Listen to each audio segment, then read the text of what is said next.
नमस्कार. आपण सारे न्यूज चॅनलमध्ये मी आपणा सर्वांचं हार्दिक स्वागत करते. आज आपण पाहणार आहोत एका डिटेक्टिव्हबद्दल की जो पाकिस्तानमध्ये जाऊन राहिला होता. एक रॉ एजंट की ज्याचे नाव ब्लॅक टायगर आहे. या पुढील कथेचे वर्णन विनीत वर्तक यांनी केलेले आहे. तर आपण ऐकूयात पडद्यामागचे सूत्रधार. भारताच्या सीमा सुरक्षित ठेवण्यामध्ये अनेक लोकांचे रक्त सांडले. आजही त्यांच्या बलिदानाची दखल घेतली जाते. काही मुठभर लोकांच्या बलिदानाचे मात्र आपण सगळीकडेच गोडवे गायले जातात. पडद्यावरचे कलाकार तर सगळ्यांनाच दिसतात, पण त्या पडद्यामागे असलेल्या लोकांचं आयुष्य मात्र नेहमीच अंधारात. कधी कधी काही जणांना अशा पद्धतीने काम करावं लागतं की त्यांना त्यांचं काम एकट्यानेच पूर्ण करावं लागतं. आपलं कुटुंब, आपली मातृभूमी या सर्वांपासून लांब जाऊन बलिदानही द्यावं लागतं आणि त्या बलिदानाची कदरसुद्धा अनेकदा त्याच्या आपल्या लोकांकडून केली जाते. आणि तरीही त्यांनी मातृभूमीसाठी दिलेलं बलिदान हे सर्वोच्च. ह्या देशाच्या सीमांना सुरक्षित ठेवण्यासाठी आपल्या प्राणांची आहुती देणाऱ्या आणि शेजारच्या शत्रूच्या प्रत्येक हालचालींची माहिती भारताच्या सैन्यदलाला देणाऱ्या भारताच्या सर्वोत्तम गुप्तहेराला आज आपण सगळेजण विसरलेलो आहोत. त्याचीच आठवण म्हणजेच त्याच्याबद्दलची माहिती आपण आज या भागामध्ये पाहणार आहोत. तर कोण होता हा भारताचा सर्वोत्तम गुप्तहेर? हा प्रश्न आपण विचारल्यानंतर त्याचं एकच उत्तर येतं, ते म्हणजे ब्लॅक टायगर ह्या टोपण नावाने हा प्रसिद्ध. भारताच्या Indian research and analysis wing म्हणजेच रॉचा हा गुप्तहेर म्हणजेच रवींद्र कौशिक. पाकिस्तानामध्ये याचे नाव नाबी अहमद शकीर म्हणून प्रसिद्ध होते. भारताच्या या ब्लॅक टायगरचा म्हणजेच रवींद्र कौशिकचा जन्म 11 एप्रिल 1952ला राजस्थानमध्ये झाला. लहानपणापासून रवींद्रला अभिनयाची प्रचंड आवड होती.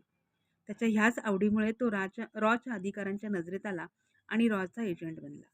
त्याला अनेक खडतर प्रशिक्षणामधून जावं लागलं. रॉने त्याला पाकिस्तानात जाऊन तिथली माहिती भारताला पुरवण्याची जबाबदारी दिली. यासाठी रवींद्रला उर्दू शिकावी लागली. पाकिस्तानातील अनेक भागांचा अभ्यास करावा लागला. तसंच कुराण आणि धार्मिक गोष्टीही शिकाव्या लागल्या. अशा प्रकारे उत्तम प्रकारे तयारी करून वयाच्या अवघ्या 23व्या वर्षी हा रॉचा एजंट बनून आपला रवींद्र कौशिक आता नाबी अहमद शकीर बनला. भारतात त्याच्या नावाचे सर्व रेकॉर्ड रॉने पुसून टाकले. आता नाबी अहमद शकीरने पाकिस्तानच्या कराचीच्या विद्यापीठामध्ये प्रवेश घेऊन वकिलाची पदवी मिळवली. यानंतर नाबी अहमद शकीर पाकिस्तान सैन्यामध्ये भरती झाला. पाकिस्तान सैन्यात यशस्वीपणे मिसळून जाताना नाबी अहमद शकीरने पाकिस्तानात मेजर बनण्यापर्यंत मजल मारली. पाकिस्तानात असताना त्याने अमानत नावाच्या एका मुलीशी निकाह केला. त्यांना एक मुलगी झाली. 1979 ते 83 पर्यंत पाकिस्तानी सैन्याच्या सगळ्या हालचालींची माहिती रवींद्र कौशिक उर्फ नाबी अहमद शकीर भारताच्या रॉला पुरवत राहिला. त्याच्या या अमूल्य माहितीमुळे भारताने पाकिस्तानचे अनेक मनसुबे मोडीत काढले होते. त्याच्या ह्या पराक्रमासाठी भारताचे तत्कालीन गृहमंत्री शंकरराव चव्हाण यांनी त्याला ब्लॅक टायगरची उपाधी दिली. 1983 साली इनायत मसीहा नावाचा अजून एक रॉ एजंट पाकिस्तानात गेला. तिथे त्यानं पाकिस्तानी सैनिकांना पकडलं आणि चौकशीच्या वेळी त्याने रवींद्र कौशिकचं नाव उघड केलं. पाकिस्तानी सैनिकांनी नाबी अहमद शकीर म्हणजेच रवींद्र कौशिकला ताब्यात घेऊन त्याचा अतोनात छळ केला. 1985 साली त्याला फाशीची शिक्षा झाली, पण नंतर त्याला आजन्म कारावासात टाकण्यात आलं. जेलमधून रवींद्र कौशिक यांना आपल्या पत्नीला अनेक पत्रे पाठवली होती.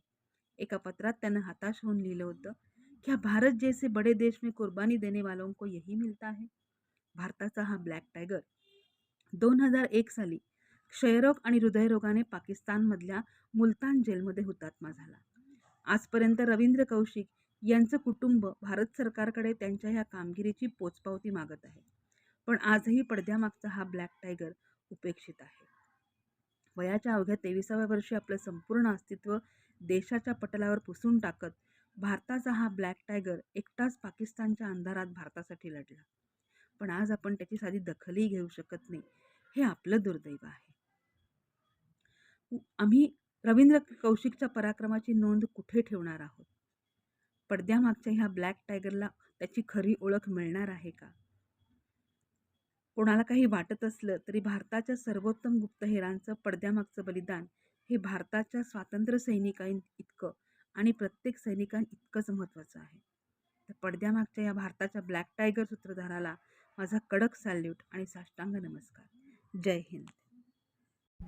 तुम्हाला जर का ही माहिती आवडली असेल, ब्लॅक टायगरची माहिती आवडली असेल, तर तुम्ही आमच्या चॅनलला नवीन नवीन माहिती जाणून घेण्यासाठी नक्की लाईक, शेअर आणि सबस्क्राईब करायला विसरू नका. तर भेटूयात पुन्हा नवीन भागामध्ये. तोपर्यंत धन्यवाद. जय हिंद.